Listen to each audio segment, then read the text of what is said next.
Our reporter Xoli Mngambi. Good morning to you, Xoli. Firstly, just give us a sense of what's happening on campus, since everything is supposed to be suspended until that General Assembly that's set to take place on Friday.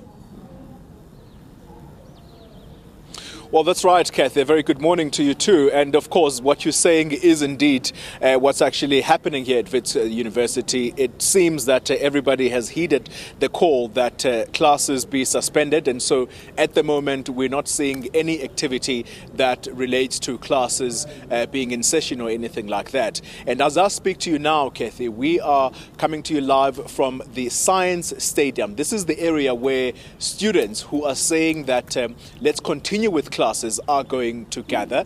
But of course, I have with me one of the students actually yesterday who held up a placard suggesting that he wanted Wits University to remain open because education is his constitutional right, and his name is Stuart Young. He's a film student here at Wits University. Let's talk to him now. Stuart, thank you very much for your time. Firstly, just remind us again quickly what your placard read and why you felt you needed to take that stand. It read, "Keep Wits open, it's my democratic right in education to stop the violence." I felt I had to say this because we feel, especially many of the students, there was 77% who voted to come back to Wits, to keep Wits open. And unfortunately what happened yesterday was that lectures were disrupted again, and a lot of people feel like we haven't had the ability or the freedom to express what we want to say. We've been very scared, we've been intimidated. That's why I stood up yesterday, to try to let the people who haven't spoken speak. Do you sympathize, though, with the call for fees to be done away with completely, for the fees to fall, or are you somewhere in between? No, we sympathize with them completely. We've said we're not against the FMF movement, we're just against the methods they use at Wits University. Yeah, it's the intimidation tactics and the bullying to keep students out of lectures is what we completely abhor. Make us understand, therefore, today there's not going to be any classes whatsoever. At the time that your placard was being ripped apart, could you hear what was being said to you? Because there seemed to be a lot of aggression towards you. There was a lot of aggression. I was told I had no right to speak, and eventually then I talked to the woman who was talking to me, asked me what I was doing, and I said, "You're expressing your freedom of speech and I'm doing mine." She said, "I'm not allowed one."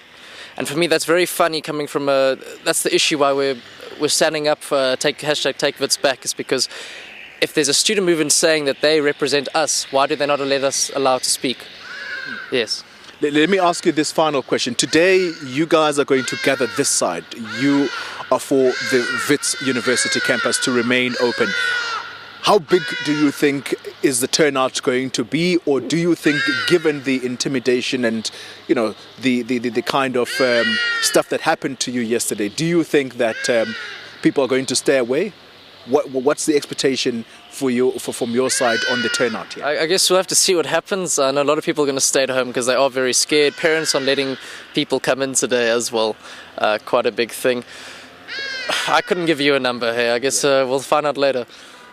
Okay, all right. Well, Kathy, also the other person who was here yesterday around this side of the campus was my colleague Malungelo Boy, who was monitoring the situation. And let's talk to him now.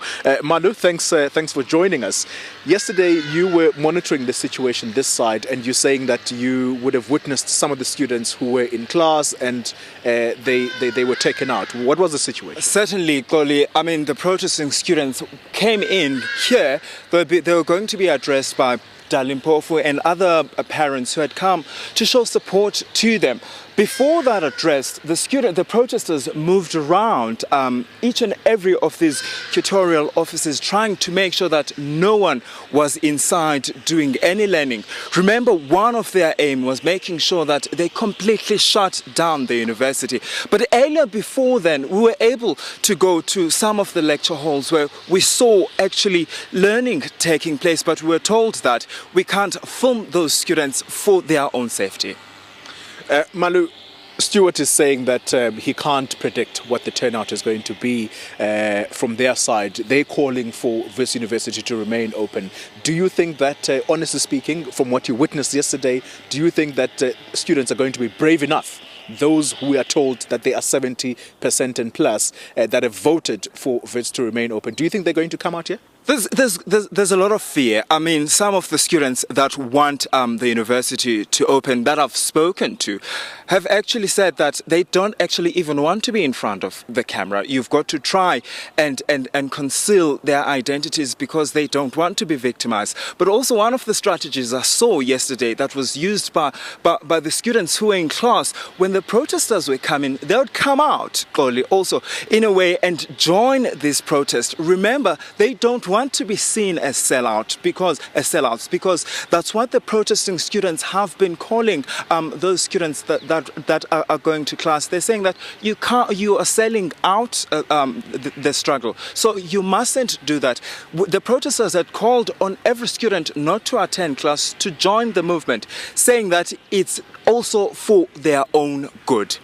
All right, we'll have to leave it there. Malungelo Boy, my colleague, and of course, Stuart Young on my right-hand side, Kathy. He has become the face of Let's Keep Wits Open. I think the hashtag is Take Wits Back, yeah. Take Wits Back. That's the hashtag. So Stuart Young has become the face of those students who are calling for this institution to remain open. And of course, as you heard, there isn't really clarity from either Stuart or Malungelo as to what the turnout is going to be here, given the intimidation that has been directed towards those who are calling for the institution to open.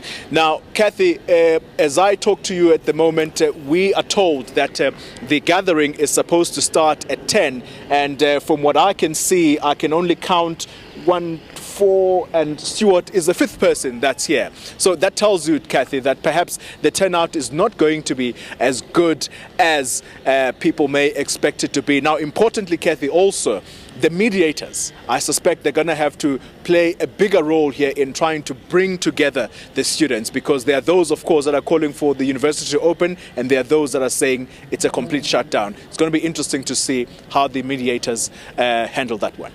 All right, Xoli, we'll leave it there with you and the rest of the team for now. Of course, we're back live at 10 o'clock with Xoli Mngambi. As you heard, they're expecting that the students will gather under hashtag Take Wits Back.